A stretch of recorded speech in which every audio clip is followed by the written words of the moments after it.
Hi everyone, welcome. I'm down here in my wormery preparing to feed one of my worm bins that I refer to as my mixed tray of red worms.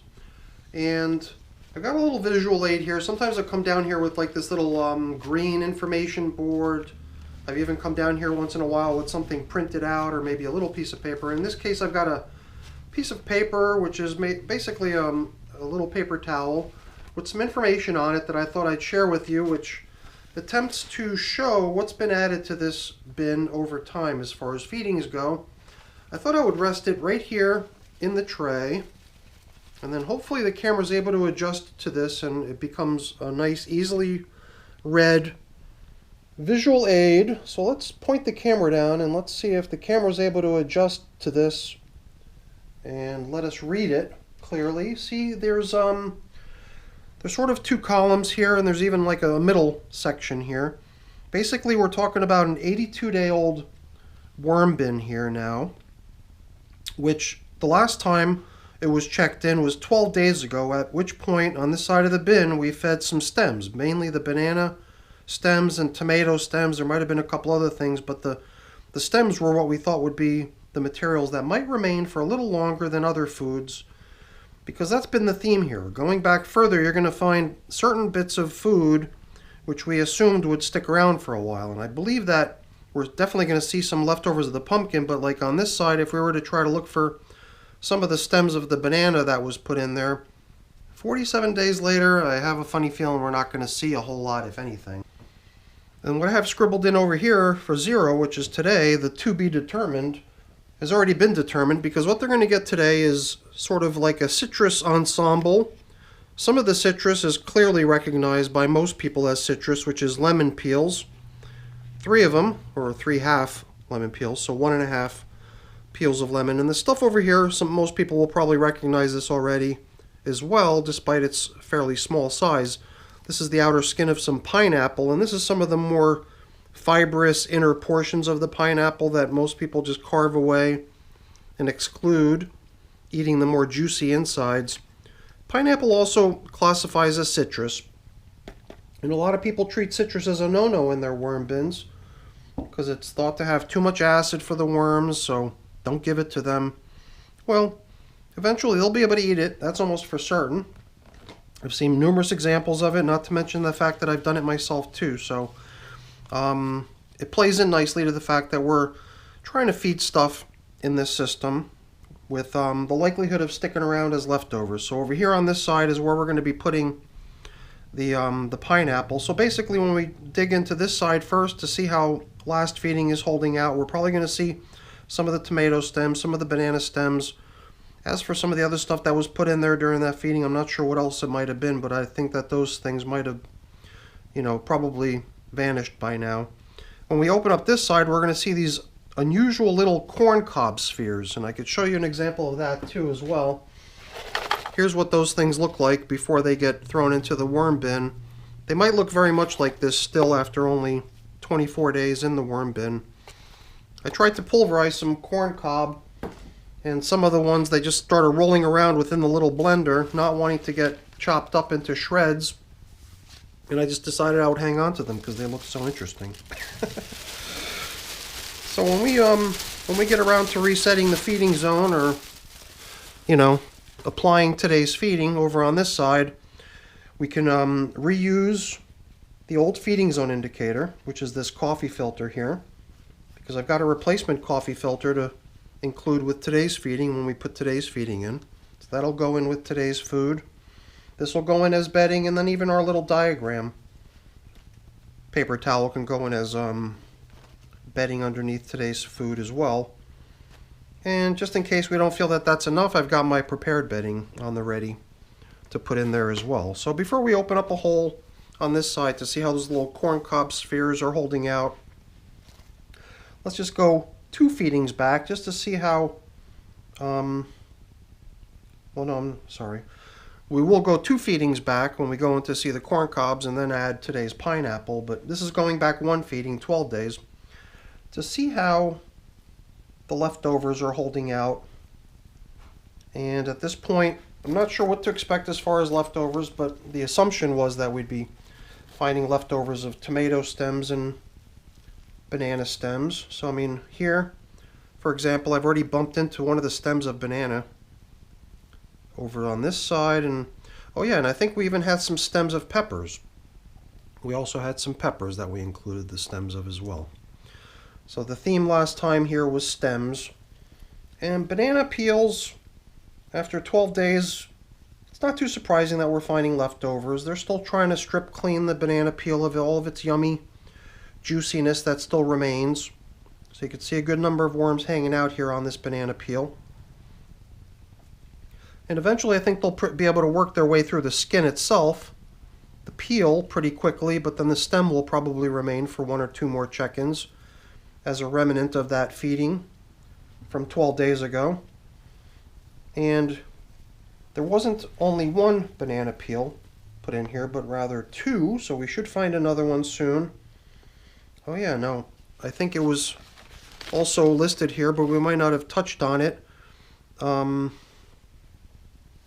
Right here, pumpkin stem. That's what we're seeing right here. And this goes back 37 days.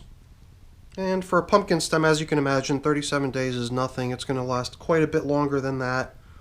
But over time, it'll start gradually becoming a little bit softer, and more likely that we'll be able to crush it if we wanted to do that. But I have a tendency to just leave things like that to break down at their own natural pace, allowing only for the worm activity to cause the breakdown versus me crushing it or trying to help it along.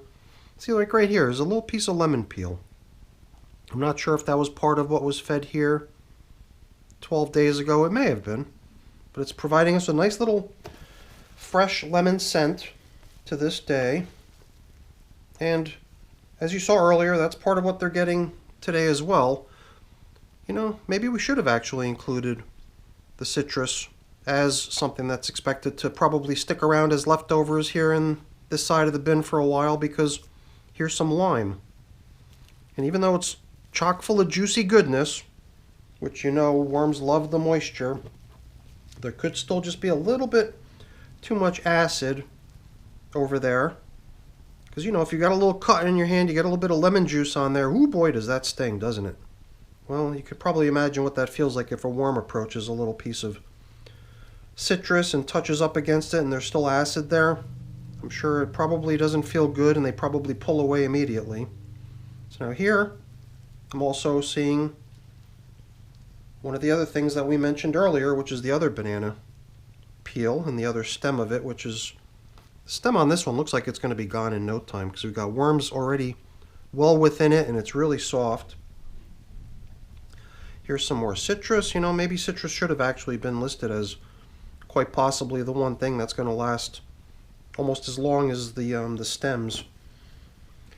And I believe that the banana stems, while they'll stick around for a little while, they're probably not going to last quite as long as the tomato stem. And I know there was a stem of tomato, and I even bumped into it earlier. Here it is. It's not terribly big, but it is a little bit like a piece of wood and kind of tough. So I'm guessing that it's going to last for a while, and unless we're kind of, you know, breezing through and not paying close attention, it does seem likely that we could miss it if we didn't pay close attention. I can't recall if there was more than one or just that one. It is possible that we used more than just one tomato stem in here to see how long those take. But it is kind of interesting to have various different things. Here's another stem of pepper. It is kind of interesting just having a collection of things that you know are still going to be in there for a while. And I guess the fun thing of alternating the side of the bin that you're feeding on from one side to the other each time is that even though they're not done with the stuff they got on this side after these 12 days that have passed, we're not going to try to crowd this side of the bin with more food and create a glut. We're just going to kind of return what was in there and let it continue without any further disruption. And then we're going to go over to the other side of the bin where 24 days have now passed since that last check-in. And that's where we're going to introduce today's feeding of pineapples. So let's get these banana peels and citrus bits. So here we did sort of help this piece of lime a little bit by busting it open a bit. This would probably just be some paper or other bedding type materials that were placed in here. Oh, the pumpkin stem. So I'm sure we're going to find some leftovers on that side when we come back in here next time. But we're certainly in no rush. It's pepper stems. Just figure we try to get everything in there at the same approximate level so that when we do excavate next time, we can feel pretty confident that we've kind of reached the payload so that we can inspect it next time without having to dig around too much for it. And offhand, I can't remember what other things we found along the way. Here's the other banana peel. Let's get that back in place. This as well. More banana peel. And another pepper stem. And if we've missed anything at this point, that's just fine. I'm not going to worry too much about it. We're just going to return everything back to where it was over on that edge of the bin to let it continue up until the next time we come back in here to feed these little guys. But now we can head on over to the opposite side of the bin, which is where we're going to be feeding this time. And we'll use this as supplementary bedding over there as well. So besides, let's just do this one last time, because pretty soon this is just going to meet its end by becoming supplementary bedding. Corn cob spheres, stem of banana. Stem of banana may or may not show up on the scene. We'll see. After that much time, it might be history by now. And, even tomatoes, Tomatoes were part of the, part of many of my feedings, because I had a whole lot of green tomatoes that I pulled off my garden. Many of them ripened and were still beautiful and edible when they ripened. Other ones never ripened. Other ones started to get moldy. So for whatever reason, certain tomatoes that came out of my garden never really made it onto the human menu, but were instead transferred over to the worm menu. So a lot of my sister's systems have been getting tomato.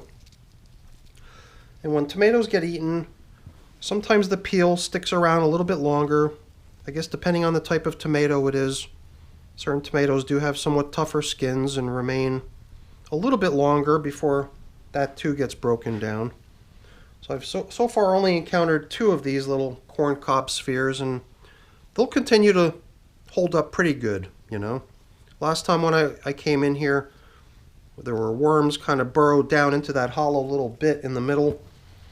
I can't recall how many of these we put in here, but I think there might have been at least 3 or 4 of them, so I think we'll just probe around a little bit longer just to see if we can locate at least another 1 or 2 of them. But if we don't find them all, that's not the end of the world either. It's not a terrible thing. But it is always interesting to check in on these things that we knew were going to take a while, and that was the whole idea, was to give us the opportunity down the road to zero in on them and to see how they're coming along. I'm even bumping into some of the old bedding that was applied down into these feeding zones, I don't know when, a while back. My prepared bedding supply is running a bit low, so we might not be able to use too much of that, but we will throw a little bit of it in here, at least a handful, to supplement the bedding supply. Oh, I think we just found another one. They're pretty elusive. They're not very large, and they do blend in pretty good. I've been relying on my hands to find them, my fingers bumping into something a little tougher. And in that case, I actually visually spotted it. But I think we'll just do one more little comb through this material to see if we can possibly find another one. I can't remember how many were added, but 3 seems like maybe it would have been, I don't know, probably more. Probably more than just 3 of those were placed in here, but I really can't recall exactly how many we put in here. I wouldn't be surprised if we found at least a couple more of them if we gave ourselves ample time to search. But I also don't want to take the entire day here rummaging through this worm bin, looking for hard to find objects. If they surface, that's great. If they don't, that's fine too. I also figured we might bump into some banana stems, but let's not forget, banana stems, when they were put in here, that was 47 days ago. So 2.5 months to find a banana stem. It is quite likely that it might be gone, and at best you might find a couple little pieces of fibrous material sort of still holding together a little bit, and you might be able to identify that as the leftovers of a banana stem, but in a lot of cases it would be realistic to expect that it has probably been broken down beyond the point of recognition anymore. So I think we're more or less done here. I doubt we're going to find any more of these little corn cob bits. Perhaps in future check-ins we'll bump into them, but on this go around we found 3 and that was fine. Oh, this is the stem of something too, but I would say that that's pepper. Pepper stems do seem to hold out pretty good. So I didn't catalog all the things that were put in here during each feeding. I just tried to identify some of the things that I thought would be keepers, or things that had some staying power. So that's what I was kind of expecting to see when we bump into one of these little spheres, little corncob spheres. The wormy making itself at home down within the hole. So we managed to find a 4th corncob sphere, and that one was clearly the smallest of them all. So that was pure luck, I think, for us to have bumped into that thing. So I think that I'm at the point where we can go ahead and get this feeding in here, give them their pineapple treat, and I'm curious to see how long this pineapple takes, considering it is a citrus food item, which could possibly take some time to be broken down. But I think we could start our feeding over here. Maybe I could use this towards the end to wipe my hands clean of some of the material. I mean, we're going to have to backfill the hole, so I'm going to get my glove soiled anyway, so perhaps it's a waste of time to try to clean off my glove, knowing that I'm going to be handling stuff anyway. I'm getting more material stuck to my glove anyway, so let's see what this is. Some sort of an unusual thing, which I'm not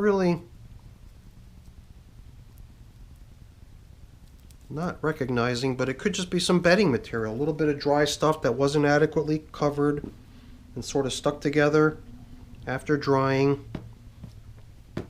But that was kind of weird. I thought it might have been something different, but it could have just been some bedding stuck together. So let's see. Let's drop in the yummy citrus meal that they're getting today. As you saw, the lemon bits that we encountered were ones that have been in the bin for a while, and it'll probably last, and chances are the pineapple, especially that outer tough skin, is probably going to last for a while. This juicy stuff, this fibrous, more juicy bits of the material, I'm not sure what to expect exactly. I know I've fed pineapple in the past, but not very frequently. So I usually get some sort of a sense of how long things take in the worm bin to get consumed by the worms, but not always. And in this case, it's sort of drawing a blank in terms of what to expect here. But in future check-ins, we'll have a chance to check it out. I'm sprinkling in a little bit of this pulverized eggshell here. I don't have much left, but I figured I'd throw some of that in here as grit so that the worms could make use of that when they try to consume their meal. And then we've got a little bit of my fresh bedding here. Let's pile in the remainder of that after we've also included this piece of paper here as sort of a topper for today's meal. And then onto that we can include the last of this prepared shredded paper, cardboard, leafy mixture. Nice damp stuff. And to see if we can possibly increase the appeal of that stuff, let's sprinkle that with a little bit of my worm chow. And this batch of worm chow is mainly pumpkin seed. It's got a little bit of these weird noodles that are prepared from vegetable matter instead of being prepared from flour and wheat. This little guy, I've been watching this guy crawl along the edge of the bin for a while now, so let's just get him back into the bin before he ends up going over the edge and gets himself into trouble. So that's it for our check-in now with our, now how much was it? 82 days? Well, I've already put the information sheet down into the bin, so it's not here anymore to refer to, but you know, in the grand scheme of things, this is definitely not a very old bin yet. It's got a long ways to go before we get anywhere near the finish line, but it is going to be interesting coming in here regularly to give them their next feeding, and at the same time always checking in on the previous feedings. And maybe I'll even do what I've done in the past, which is to even create a little diagram, which is not going to be handwritten, one that captures all that past information of what has been put into here as feedings in the past, so we can always have it at our disposal when I come down here to check in on the bin. I don't know, do you think that's a good idea? It wouldn't be too difficult to do, so maybe I will. Alright everyone, that's it for our check-in with the mixed red worms. The system seems to be doing quite nicely. I definitely can't complain. Hopefully the worms are enjoying their little interesting variety of foods that they're getting. Foods that are geared to possibly stick around for a while and not be eaten so quickly, so that we'll bump into leftovers on occasion. So I got a couple things I got to take care of getting cleaned up and put away. I'm not going to waste your time with that. Before I go really quick, let me just say thank you. Thank you so much for watching. Hopefully you enjoyed the video. If you did, as always, please don't forget to leave me a quick thumbs up before you go. That's always really appreciated. If you haven't done so already, please also consider subscribing to the channel. That's very much appreciated as well. Alright everyone, thanks so much for watching. Have a great day. Bye now.